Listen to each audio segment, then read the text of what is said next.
So an interesting thing is happening with Sega right now. They are kind of realizing that a lot of their games maybe aren't performing up to where they need to perform, and they've kind of also realized that's part of the reason why that's the case is because people are expecting definitive versions or royal editions or potentially having to buy a game again or having it re-released without having updates to that. For example, like Persona 5 Royal on PlayStation 4, then Persona 5 Royal on PlayStation 5 with no upgrade path whatsoever. You want the 60 frames per second? Well, buy it again. These are all factors that I think then of course Sega is also realizing just a bit that we're going to go over, but there's one major thing that I've been talking about for quite some time that Sega just due to circumstances which was out of their control, then also a couple things in their control, they just couldn't keep up, but it follows the flow of what I've been saying for quite some time. So we're going to talk about that and a bit more Nintendo Switch 2 news content, even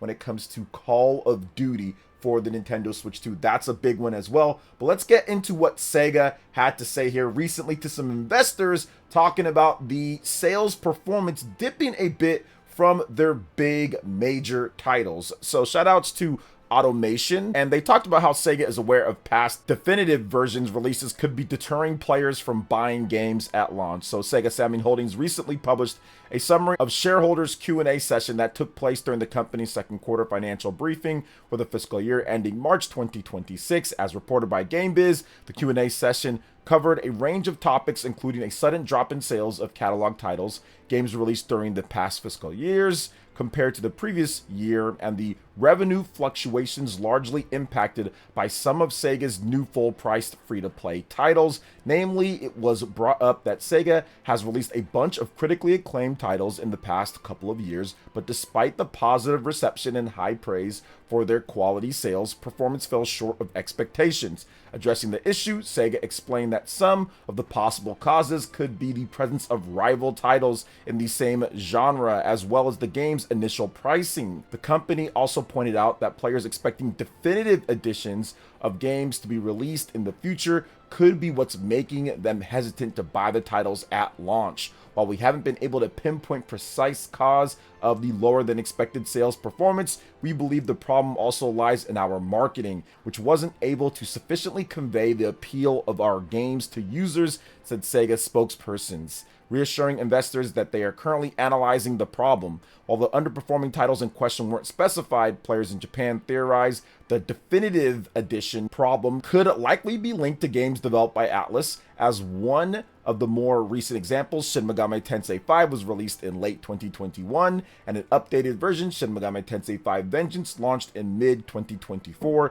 less than 3 years later. This seems to be the standard pattern for many Atlus's new releases, including Persona series. Now, when it comes to sales, Atlus critically acclaimed RPG Metaphor ReFantazio sold 1 million units on day one, which was an incredible feat for Sega. However, the title witnessed a sharper drop in sales post-launch, reaching 2 million units only around half a year after its debut, as reported by GameRant.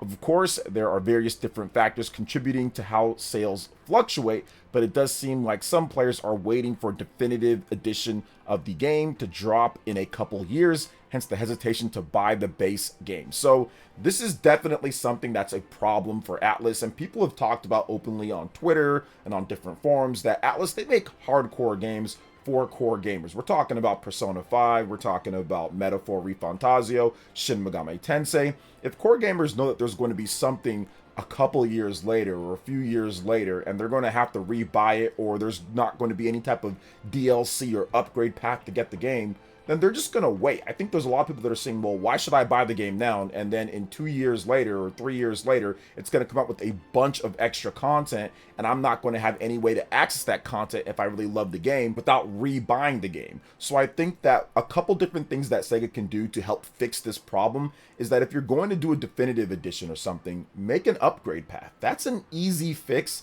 that Sega should just know, like, okay, we need to do this. I don't know why they think that they don't need to do it for a lot of games, but just make an upgrade path. If you make an upgrade path, whether it's $5 or it's $10, that is significantly better than saying, okay, I have to rebuy the game again if I want to access that said content. So I think that's the big thing. They've re-released Persona 5, for example, so many times people are conditioned to it, especially from the PlayStation 4 to the PlayStation 5. I think that was more egregious than Shin Megami Tensei, because Shin Megami Tensei, Shin Megami Tensei 5, that was released as an exclusive for the Nintendo Switch 1. When they re-released it, it was released as a multi-platform game with a bunch of new content, so it opened it up to new audiences. So I don't really think that was a problem when it comes to Shin Megami Tensei 5 and Shin Megami Tensei 5 Vengeance. That wasn't an issue at all. I think the bigger issue was definitely Persona 5, how you had it originally released in 2017, then you had a Royal Edition in 2019, then you had a Super Royal Edition for the PlayStation 5 and other systems a couple years later, and there's no upgrade paths, and there's really good stuff on each version. The base version, of course, the Royal version, which adds new content for PlayStation 4, and then the PS5 version, which has 60 FPS, but there's nothing to upgrade from there. So I think these are the reasons why, especially with Persona 5, that people held back a bit when it comes to Metaphor, because they're thinking that there's going to be another version of the game. Now, another huge thing that's causing them to have problems with sales, it's because Nintendo Switch 2 is doing so well, and people are waiting for Nintendo Switch 2 versions of games. Switch 2, when it comes to the Japanese sales so far, has been absolutely explosive overall. You just can't deny what's happening with this system. It's exploded. I think that's why Atlus was rushing to get Persona 3 Reload onto the Nintendo Switch 2 in the launch-ish type of first couple months or so, and it ended up botching the game a little bit when it comes to the frame rate. Not the worst thing in the world, but definitely not where it should be at 60 FPS, and I would say at 40 FPS minimum overall. It should definitely run better, and it has frame rate dips and stuff. They're trying to rush things out because they know that Nintendo Switch 2 is going to be a huge factor in key. So Persona 4 Revival, Persona 6, the next SMT, all of these games have to be day and date and developed for the Nintendo Switch 2 in mind. We can't have it launch and it has issues like Persona 3 Reload did. That's just something that they can't do. So if they fix the whole upgrade path type of thing, if they put their games day and date on Nintendo Switch 2 at launch, where there is a massive audience, not just in Japan, which obviously Japan's been huge, but also here in the West, people want to be able to play RPGs anywhere that they want, especially Atlus RPGs, where you have a lot of other stuff, a lot of side quests, and it can count up to 100 hours or so in terms of playtime. Yeah, you're going to want to play that on a portable system that you can take anywhere that you want overall. That's just something that Japan's already shifted over to, and a lot of people here play RPGs portable as well. So I think that those are the things that they can do to help out when it comes to the next wave of big Atlus, big Sega type of games. They've got to get that under control. If they get that under control, once again, getting Switch 2 versions out day and date and making sure that they're good, not just having them there like Persona 3 Reload, but also making sure that they run and look great, in addition to make sure that you have an upgrade path. You've got to actually get in front of it, because if you stay silent, people are going to take that as there's actually something else coming, that there is going to be a definitive edition, and they're going to hold out, or they're going to wait, or they're going to buy it on discount, or whatever the case is, right? They're going to buy that on discount, and you're not going to make as much money overall. So you're going to have to make sure that you say something, especially when Persona 6 comes out, or when the next Metaphor Refantazio game comes out, or when they're advertising it. Just make sure that you state that. Now, if they do all that, they should be good overall.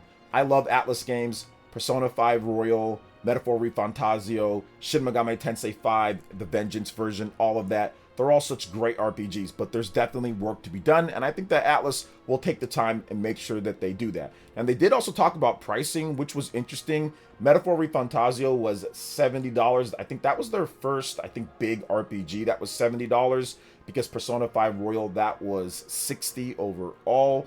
And I do think that, yeah, SMT 5 and Vengeance, that was also $60. Even the Vengeance version on PS5 and all that was also $60. So that's something they have to think about. You know, I'm not going to sit there and say that Clair Obscur Expedition 33 kind of changed the thought process for a lot of people, but that game came out and it was $50. Now, it was a debut game. It was an unproven studio, so I understand why they did that, and it was a turn-based RPG overall, but I do think that people are looking at different types of value and stuff. So Atlus, I do think that while 70 can work, maybe, for you guys, maybe for Persona, but maybe not for everything, like a brand new IP like Metaphor Refantasio. Maybe that's a $60 type of game overall instead of 70 on Xbox and PlayStation and PC and all that. So we'll see what they do going forward.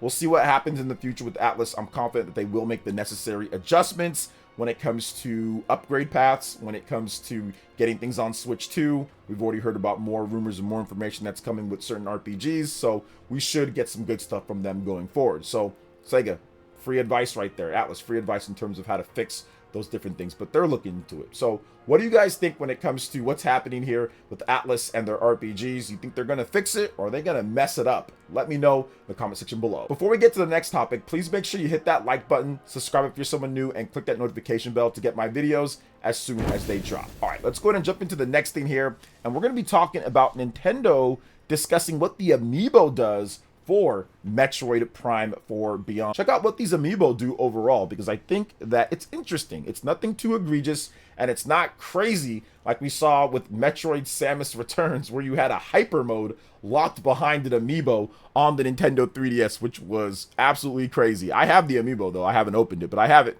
So let's check out what the Samus and Viola Metroid Prime 4 amiibo does. So you'll be able to change the color of the Viola, that's Samus's motorcycle that she rides. Every time you touch your amiibo, you can check Viola's total distance traveled. Once per day, you can increase the rate which Viola's boost energy regenerates. Next up is the Samus Metroid Prime 4 amiibo. You can now change the background music when riding Viola in certain places. Once per day, you can activate a shield that will block up to 99 damage. When the shield is activated, Samus's life is also restored to full. And for the last Metroid Prime 4 amiibo, that's Sylux. This is what happens when you use him. After clearing the game, you'll be able to see the full versions of the movies that are shown in the fragments throughout the game. Even if you don't have the amiibo, you can watch the full versions of the movie by achieving 100% scan rate and item collection rate. Every time you touch your amiibo, you'll hear a random line from Sylux, so that's actually pretty cool. Any of the Metroid series amiibo, so Samus from Super Smash Bros. Series, Zero Suit Samus from Super Smash Bros. Series, Ridley from Smash Bros., and Dark Samus from Smash Bros., all of that gets you game sounds are just played randomly, so it's just kind of like, yeah, we'll just give you whatever this is. So none of this is too egregious overall when it comes down to it. I do like the fact that they said, hey, look, if you want to be able to get these movies randomly or whatever, the whole Sylux amiibo, you got to get 100% scan rate, which has always been a thing. You always get something if you get all the items or scans or whatever the case is. You'll be able to get some little bonus or extra cutscene. This might be the first time since, I would probably say, like the 2D Metroids. Like Metroid Primes, I don't like 100%ing those because I get nauseous while playing them. But this one with the 120 FPS that I've played so far, maybe even playing on a smaller screen, I'm actually thinking like, okay, well, maybe I'll actually go for a 100% run. It's been a while. I think Metroid Prime, the original, I might have done it, but it was a long time ago. I don't remember everything with that game, and I didn't replay it a bunch of times because, once again, I get nauseous while playing first-person shooter games or first-person games just in general. I don't really care too much about the amiibo stuff. I have not bought the amiibo yet, but I kind of want to buy the big motorcycle because it looks super cool, and you also get some nice bonuses, and I think it'd be nice to kind of display in my background for my room, so I'm thinking about picking up those amiibo when I go get the game, but I am going to get the game and play the heck out of it. That's what I know I'm doing 100%, because Metroid Prime 4 Beyond looks absolutely insane, and I played the game at Best Buy, the demo, and it was just super fun. It was sleek. I played it at 120 FPS, and I really enjoyed it. So what do you guys think about Metroid Prime 4 amiibo? Do you plan on getting any of them? Let me know in the comment section below. All right, and moving on to the final topic here, guys. We are going to discuss Call of Duty for the Nintendo Switch 2. It finally seems like Microsoft and Activision are hiring and loading up to get Call of Duty ready to go on the Nintendo Switch 2 in the next year or so, because Sledgehammer Games is now hiring for work on Call of Duty Switch 2 ahead of the series debut. So Call of Duty's development is among the most strenuous in the industry, writes ClawsomeGamer.com, comprising 3 lead developers and multiple support studios. 3 lead teams include Infinity Ward, Treyarch, and Sledgehammer Games, with all 3 currently working on new projects for the IP. Interestingly, a job listing discovered by the Clawsome Gamer team suggests Sledgehammer Games is currently the one working on bringing the series to the Nintendo Switch. So here is the listing. Now, Sledgehammer Games is currently looking to hire a senior technical artist for its next major first-person shooter project following 2023's Call of Duty Modern Warfare 3. In the bonus XP section of the job listing, the developer explicitly mentions experience with Nintendo Switch as a major positive. This emphasis suggests that the studio is working on what could be the first taste of Call of Duty on Nintendo's latest home console platform, AAA mobile or Switch experience. Recently, Activision also confirmed that it was working with Nintendo to bring the series to the Nintendo Switch platform. The job listing is further proof that developers like Sledgehammer Games are actively working on porting the series following Xbox's initial promise of Call of Duty on Nintendo consoles at the time of the Activision buyout. Now, the present Sledgehammer Games is not expected to release the next Call of Duty before 2027, with Infinity Ward taking the lead on Modern Warfare 4, expected to launch in 2026. Therefore, Call of Duty might not arrive on Nintendo hardware as soon as expected. It is also worth noting that the job listing mentions AAA mobile experience because Call of Duty already exists on mobile platforms, including Warzone, and Sledgehammer Games has worked on Warzone content in the past. This job listing could also be hinting at the possibility of Warzone being made available on the Nintendo Switch. The big question on everyone's mind right now is whether Call of Duty will be available on the Nintendo Switch 2 exclusively. Given the age of the original Nintendo Switch, this seems likely, but it remains to be seen how Xbox and Activision move forward with these plans. Yeah, I don't think Call of Duty is going to come to the original Nintendo Switch 1. I think it's just going to be Nintendo Switch 2. I think that they're just saying Nintendo Switch because if you can develop for Nintendo Switch 1, you can develop for Nintendo Switch 2, and maybe they have some type of side thing or older game that they might port over to the Nintendo Switch 1 at some point. But yeah, it's pretty much going to be, when it comes to the new titles, it's going to be the Nintendo Switch 2. So I'm not a big Call of Duty guy. I know that people aren't really liking Call of Duty Black Ops. I think it's up to 7 at this point.